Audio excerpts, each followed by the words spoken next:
বাচ্চা একসাথে ঘুমাচ্ছিল। রাত যখন গভীর হলো, হঠাৎ বাচ্চাটি জোরে জোরে কান্না করতে শুরু করলো। বাচ্চার কান্না শুনে বাবা মায়ের ঘুম ভেঙে গেল। বাবা এবার প্রচন্ড রেগে গিয়ে বললেন, দয়া করে ওর কান্নাটা একটু থামাও। মা বাচ্চাটাকে কোলে নিয়ে এদিক সেদিক হাঁটতে লাগলেন। কিছুক্ষণ পর বাচ্চার বাবা বিছানা থেকে উঠে বাইরে চলে গেলেন। অনেক সময় পর তিনি ঘরে ফিরে আসলেন। তখন বাচ্চার মা তাকে জিজ্ঞাসা করলেন, এত রাতে তুমি কোথায় গিয়েছিলে? তখন তিনি কেঁদে কেঁদে বললেন, মায়ের কবরটা একটু দেখতে গিয়েছিলাম।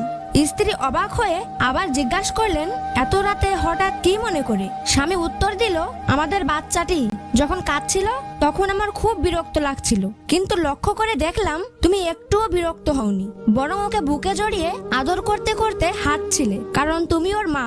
তখন আমার মনে পড়ে গেল, হয়তো আমিও যখন ছোট ছিলাম তখন আমার মা আমাকে এভাবেই যত্ন করেছিল, তাই মায়ের কবরটা দেখতে গিয়েছিলাম। আমি আমার মায়ের যত্নেই তো এত বড় হয়েছি, কিন্তু জানি না আমার মা সেখানে কতটা যত্নে আছেন।